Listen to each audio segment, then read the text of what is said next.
మన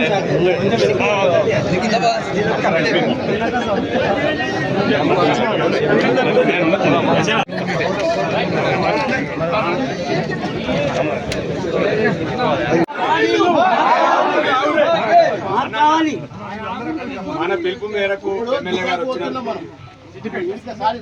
ప్రాజెక్ట్ ఇప్పుడు కాళేశ్వరం ప్రాజెక్ట్ అంటేనే మళ్ళీ అనసాగం.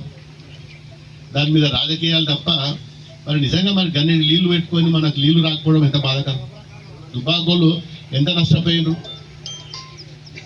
ఊరు నాశనం అయిపోయినాయి, కుటుంబాలు బర్బాద్ అయిపోయినాయి, మొత్తం పొట్టు అయిపోయినాయి, చెరువులు కుంటలు అన్ని కూడా పోయినాయి, రోడ్లు పోయినాయి.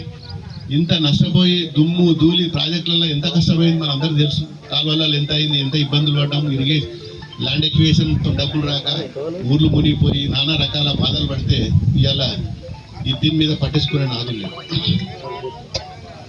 ఇన్ఛార్జ్ మంత్రులేమో లోకల్ మంత్రులకేమో దీని మీద అవగాహన మాట్లాడరు. పొద్దుగా లేస్తే ఆడ కూలిపోయింది, ఈడ కరిగిపోయింది, ఈ కమిషన్లు అని ఇదే మాట్లాడతారు తప్ప మరి ఈ 15 నెలల్లో నిజంగా ఏం చేద్దాము, ఒక రోడ్ మ్యాప్ అనేది ఉండాలి. గవర్నమెంట్ రాగానే మనం ఏం చేయాలి రైతుల కోసం. కొత్త గవర్నమెంట్ రాగానే ఎవరైనా అధికారులను పిలుచుకుంటారు, సీనియర్ జర్నలిస్టులను పిలుచుకుంటారు. ఏమున్నాయి బై ఇష్యూస్, మన స్టేట్లో ఏమున్నాయి, మన నియోజకవర్గంలో ఏమున్నాయి, రాష్ట్రాలలో ఏమున్నాయి, ఎట్లా చేద్దాం అనేది ఒక ప్లాన్ చేసుకొని ముందుకు పోతాం. మరి ఇలా ప్లాన్ లేదు, ఒక సిస్టమ్ లేదు.